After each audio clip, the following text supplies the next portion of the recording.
l'échec de la politique qui a été conduite pour faire face à ce virus. Mulhouse Cause Commune a un avenir à condition de se situer de façon claire et franche dans une ligne d'opposition qui ne souffre pas d'ambiguïté. Tout est dit. On nous dit qu'on nous fait une maison du territoire, mais en fait c'est une maison du business. La gauche, elle est toute entière elle-même quand elle sait prendre à bras le corps tous les sujets.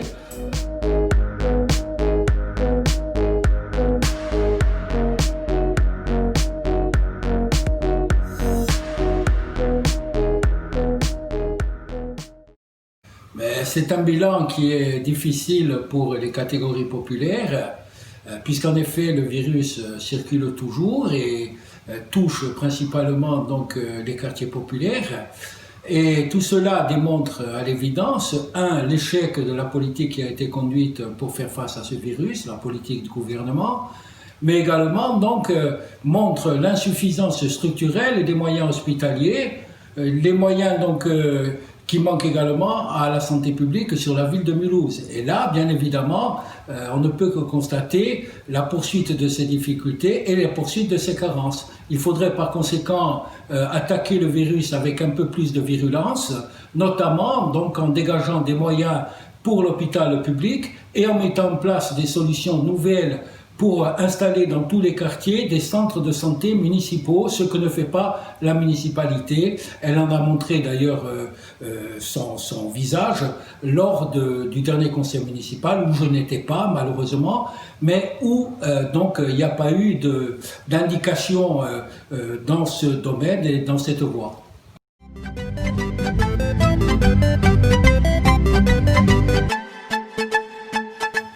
Je n'étais pas au conseil municipal, non pas que j'étais absent volontairement, je n'y étais pas parce que la jauge donc, du conseil municipal avait été réduite d'un tiers et il fallait donc 2 conseillers municipaux du groupe Mulhouse Cause Commune n'y participent pas. Et pour éviter toute espèce de polémique à l'intérieur du groupe, j'ai préféré donc céder ma place.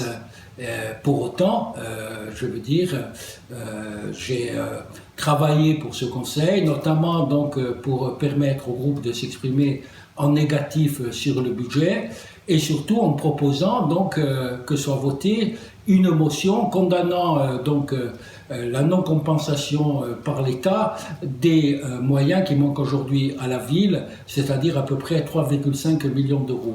Donc le travail a été effectué, je n'étais pas là, mais je continue évidemment à travailler et à porter une opposition franche et nette, sans ambiguïté, à cette municipalité qui fait une politique d'austérité pour le monde du travail et par rapport à la population.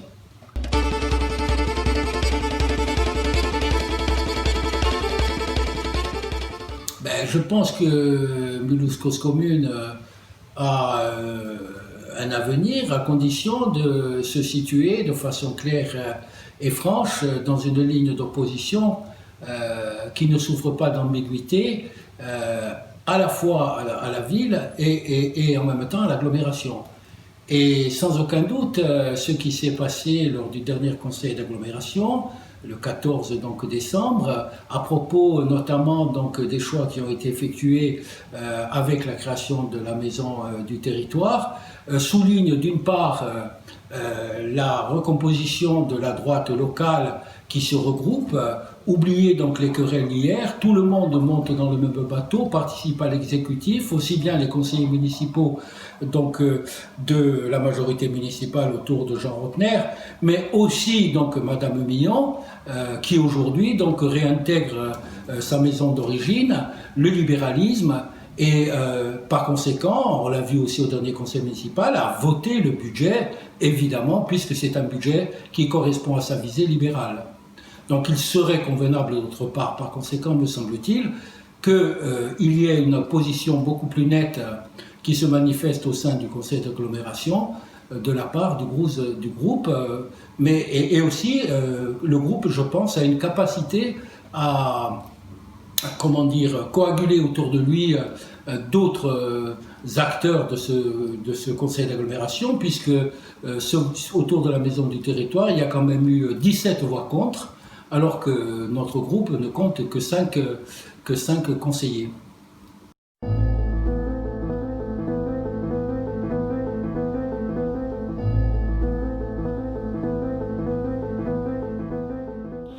Je pense que, évidemment, nous avons une double responsabilité. D'abord, de s'opposer pour montrer qu'une alternative écologique, sociale et démocratique existe et peut exister.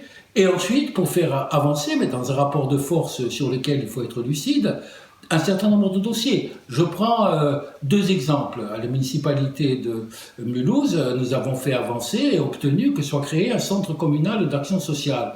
Ce n'était pas dans les projets de la mairie, mais nous l'avons porté, nous avons fait reconnaître à l'occasion de la crise du Covid que c'était nécessaire dans une ville comme la nôtre. Nous déplorons évidemment que pour l'instant il ne soit pas suffisamment abondé en crédit et que par conséquent ça va limiter son action, mais pour autant nous avons marqué un petit point. À l'échelle de l'agglomération, c'est un petit peu la même chose.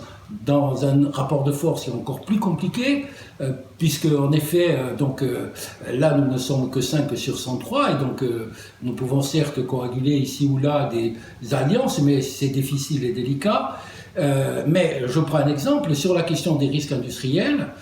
Avec bien sûr le collectif du 26 septembre, nous avons fait avancer l'idée d'une étude de danger autour de la zone d'Odd-Barsheim, et en particulier donc de la coopérative CAC qui stocke des ammonitrates et qui peuvent représenter un danger pour l'ensemble du territoire.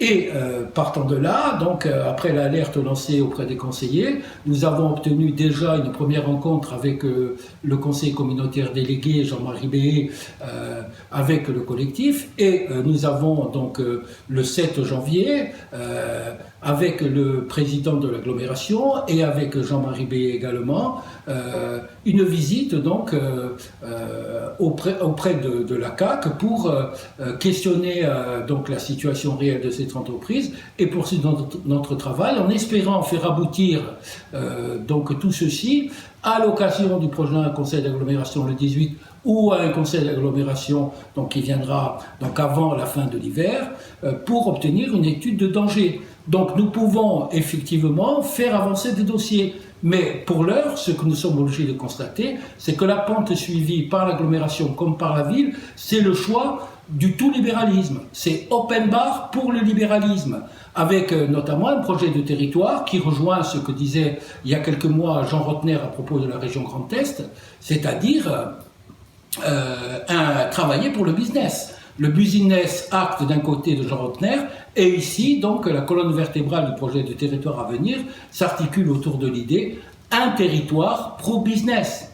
Tout est dit. On nous dit qu'on nous fait une maison du territoire, mais en fait, c'est une maison du business. Donc, de ce point de vue-là, évidemment, nous sommes dans une situation où nous avons aujourd'hui en face une majorité qui est très regroupée autour des idées libérales, avec un exécutif donc, qui sort renforcé de la crise dépassée avec la ville de Mulhouse. Et donc, ce n'est pas une bonne nouvelle pour l'ensemble de la population, pour les salariés, pour les privés d'emploi, pour les femmes en lutte, pour les jeunes, évidemment, puisqu'il s'agit d'abord de faire couler de l'argent magique en direction des entreprises sans demander de contrepartie.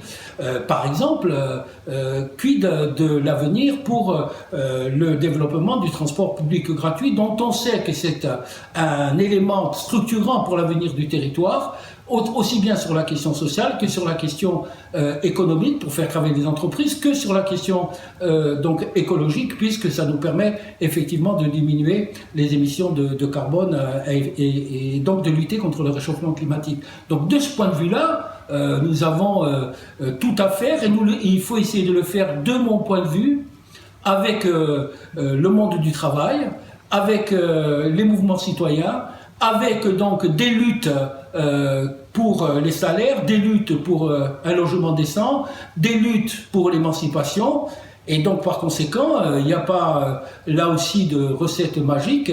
Les conseillers donc communautaires et municipaux donc de la liste cause commune ne pourront être aussi efficaces que parce qu'il y a des luttes qui ont des soutiens.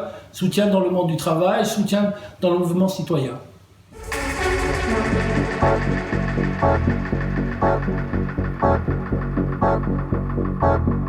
Alors les Mulhousiennes et les Mulhousiens, évidemment, sont invités à prendre toute leur place. Ils sont invités d'abord à prendre leur place dans les combats qui se mènent à l'heure actuelle.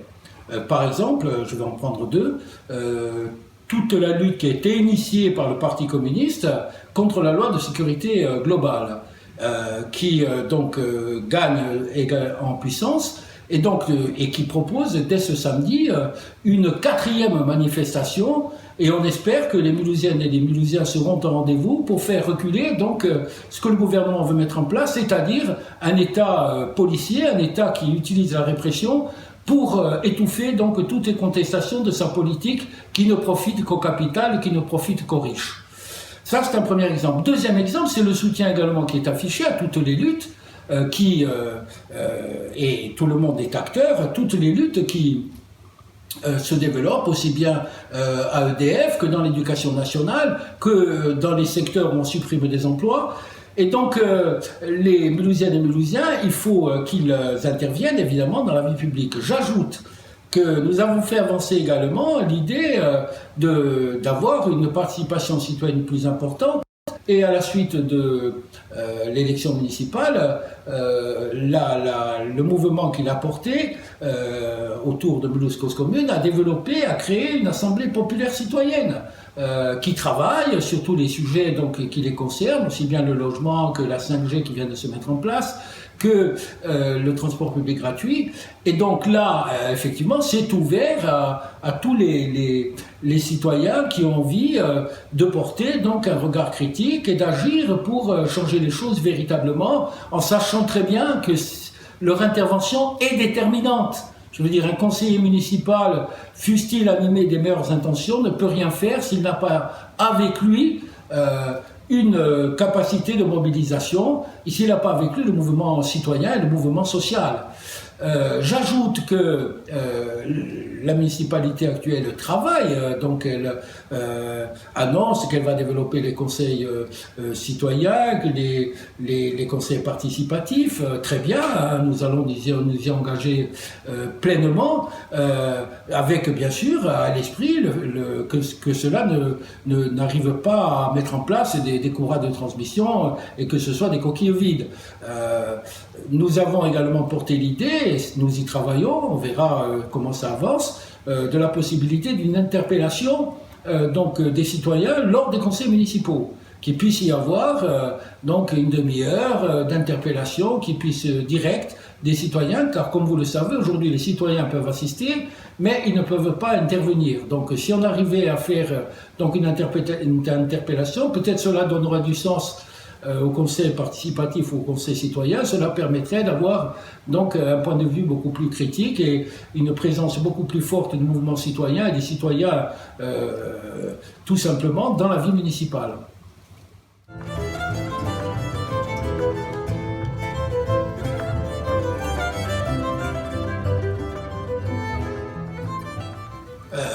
Évidemment, pour les communistes donc, du Haut-Rhin, les communistes alsaciens, les communistes du Grand Est, l'idée de base, c'est de partir de la réalité. La réalité, c'est que nous avons une région qui est dominée par la droite libérale, avec Jean Rotner à sa tête, que nous avons un Front National, un Rassemblement National qui est donc relativement fort. Il faut se rappeler donc les résultats des élections de 2015. Et donc, si nous souhaitons, donc, du point de vue régional, faire entendre la voix de l'urgence écologique, la voix de l'urgence sociale, la voix de l'urgence démocratique, en réponse donc aux intérêts et aux aspirations de la majorité de la population, n'oublions pas que dans le grand texte, il y a quand même 6 millions de personnes qui habitent et qui vivent, que c'est une région donc, à la taille d'un pays, hein. Et donc nous disons, il faut que la gauche écologique et sociale, démocratique, se rassemble aille rassembler à ces élections régionales. Nous travaillons à ça. Nous avons entamé un travail dans le département, que ce soit pour les régionales avec tous les acteurs donc, politiques de la gauche écologique et sociale. Certains donc ont répondu à cet appel, le Parti socialiste, la France insoumise, Alternative et Autogestion. D'autres, tels Europe Écologie Les Verts, qui a constitué un pôle écologique regroupant donc différents partis, notamment Génération, pensent aller faire cavalier seul pour les élections régionales, ce qui serait, compte tenu du rapport des forces, suicidaire à la fois pour eux, mais également pour l'ensemble de la gauche, et donc plus globalement encore la défense du monde du travail, de la culture, la défense donc des intérêts des citoyens qui sont frappés aujourd'hui par les difficultés. Donc personnellement, je suis donc sollicité tous les jours par cet impératif.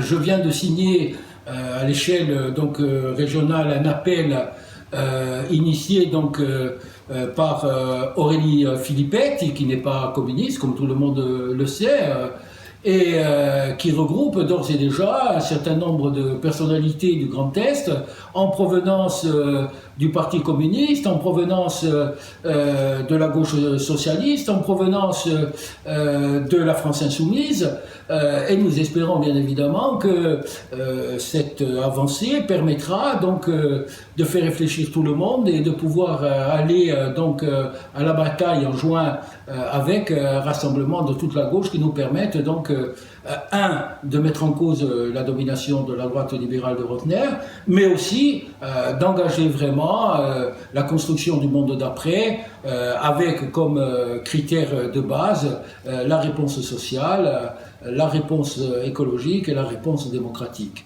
Sortir du bourbier libéral dans lequel nous sommes et avancer dans la construction du monde d'après.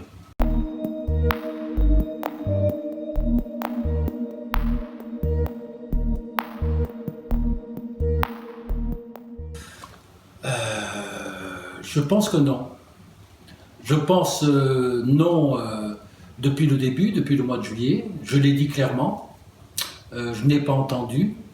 À l'époque, donc Loïc Mineri a justifié son élection pour s'opposer donc à Lara Millon, qui était la candidate donc de la République en marche aux élections municipales. Mais aujourd'hui, Madame Millon donc a réintégré l'exécutif ainsi que la majorité municipale de Mulhouse, et le problème qui se pose est le suivant: puis-je être dans une majorité avec Madame Millon, un conseil d'agglomération, avec Madame Lutz, avec Monsieur Rotner, avec Monsieur Couchot, et puis-je être ensuite dans l'opposition à Mulhouse? C'est le problème de fond qui génère toute une série de confusions par rapport donc à la politique de MCC. J'ajoute que lors du dernier conseil municipal, Loïc a évoqué donc le modèle allemand pour justifier de sa présence donc à la vice-présidence. Un modèle allemand dont nous savons tous qu'il a été une sorte de cache misère de la collaboration entre les Verts, la social-démocratie et les partis de la CDU, c'est-à-dire le parti libéral en Allemagne. Donc, de ce point de vue-là, je pense qu'il conviendrait, me semble-t-il, pour gagner en clarté, qu'il n'y ait pas de participation de MCC à cette majorité d'extrême centre qui existe dans l'agglomération de Mulhouse.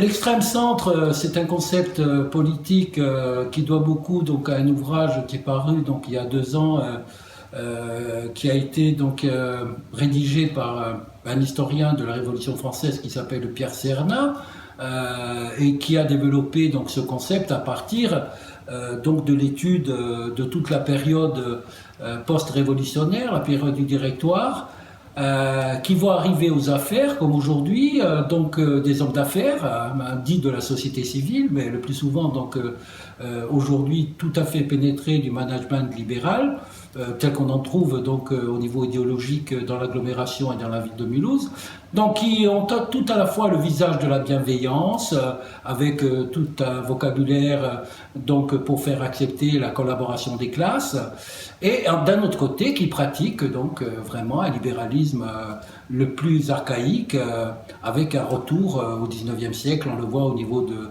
l'explosion des statuts, de leur politique d'austérité salariale, etc., etc. Donc l'extrême centre, c'est ce qui gouverne à l'échelle nationale aujourd'hui, et ce qui gouverne à l'échelle de l'agglomération.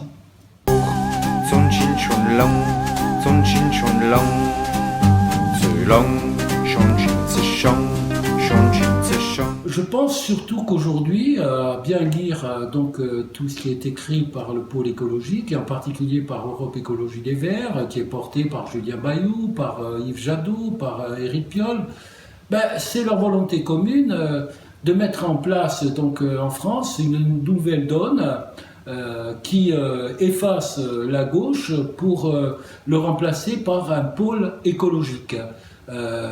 Avec évidemment à la clé une mise à l'écart de toutes les forces de gauche, qui ont eu de l'importance jusqu'à aujourd'hui, et ils appellent ou ils invitent à une reformulation de la vie politique française où finalement la question serait posée entre l'extrême droite d'une part, la droite la plus musclée de Macron aujourd'hui et des Républicains, et puis le pôle écologique qui serait l'alternative. Donc de notre point de vue, nous pensons que la question écologique n'a de sens que dans la mesure où elle est en même temps un anticapitalisme radical. Il ne peut pas y avoir de victoire sur le plan écologique si il n'y a pas de mise en cause du système capitaliste. Et donc par conséquent, la question elle est posée aussi à la gauche. La gauche, elle est tout entière elle-même quand elle sait prendre à bras le corps tous les sujets. D'une part le sujet social, d'autre part le sujet démocratique, enfin le sujet écologique, pour dans une visée tout à fait de civilisation, dépasser le capitalisme et lutter d'une part pour mettre un terme à l'exploitation des hommes, mais également pour mettre un terme à l'exploitation de la planète telle qu'elle est menée aujourd'hui par le capitalisme mondialisé. On le voit dans tous les secteurs, que ce soit dans le secteur de l'énergie, avec le rôle joué par Total, on le voit au niveau des constructeurs automobiles, avec le rôle aujourd'hui dévolu aux SUV qui sont vendus de manière majoritaire. On le voit au travers des politiques de consommation qui sont développées par les plus riches. Aujourd'hui, on sait que la moitié de la pollution mondiale, elle résulte d'abord des 1%, les plus riches. Donc par conséquent, le propre de la gauche est de savoir lier, et des communistes en particulier, la lutte contre le capital et la lutte contre la destruction de la planète, alors que pour beaucoup, le pôle écologique évite bien souvent de poser cette problématique.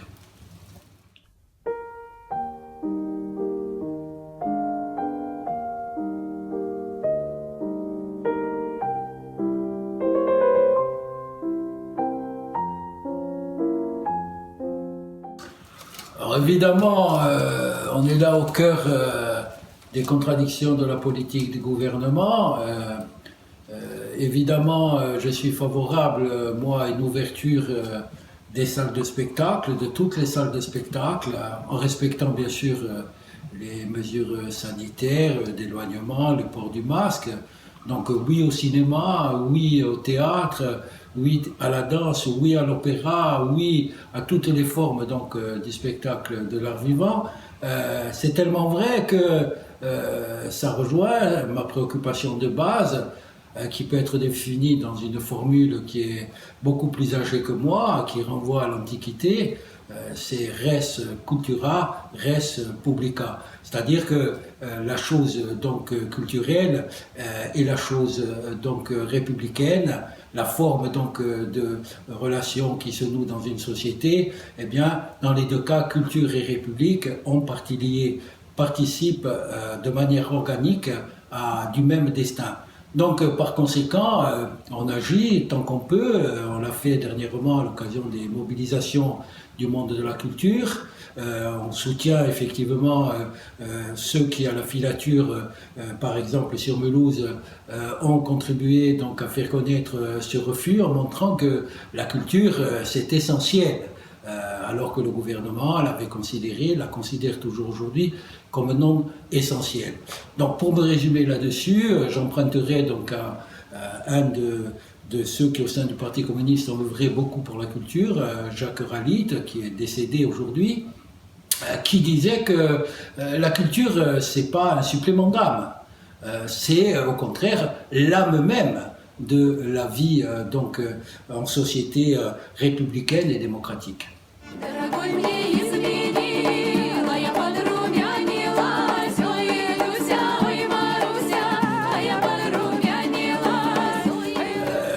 Maradona parce que c'est le foot, Dominici parce qu'il est corse d'origine, toulonnais.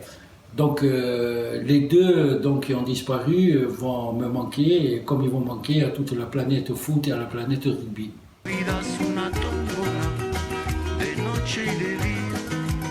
La vida es una tómbola, y arriba, la vida es una tómbola, de noche y de día, la vida es una tómbola, tómbola, tómbola, de noche y de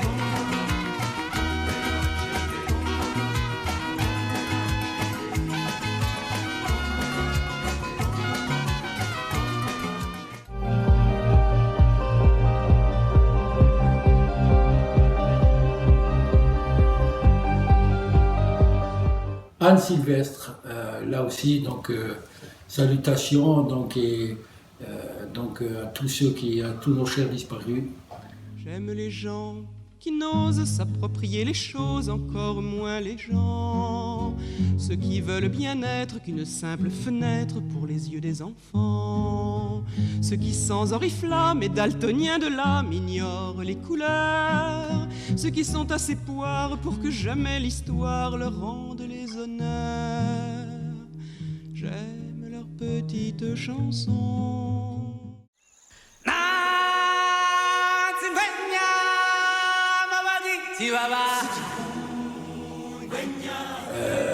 Entre les deux, je pense qu'il n'y a pas de contradiction. Je pense qu'aujourd'hui, la France a encore besoin donc, de recourir à l'énergie nucléaire pour faire face donc, aux besoins énergétiques de la population et qu'il s'agit au moment où le gouvernement, donc, avec le projet Hercule, met en pièces ou veut mettre en pièces EDF. Et il s'agit bien sûr au contraire de renforcer le pôle public avec toute la sécurité qui convient et de la même manière qu'il faut travailler au développement des énergies renouvelables dans le cadre d'un mix énergétique qui permette donc tout à la fois de pouvoir répondre aux besoins et en même temps d'avoir une énergie qui soit bon marché, qui permette à tous donc la possibilité d'une utilisation d'une utilisation. Un tunnel peut s'effondrer, une piste s'écrouler, un ingénieur mal calculé. Un pétrolier peut s'échouer, une plateforme polluée, et goudronner un océan. Le Titanic a coulé, le Tupolev est tombé, et le Zeppelin a brûlé.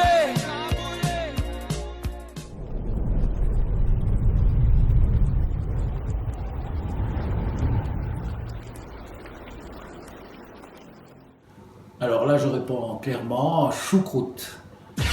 Right foot, 2 stumps. Left foot, 2 stumps. Slide to the left. Slide to the right. Crisscross. Crisscross. Cha-cha, real smooth.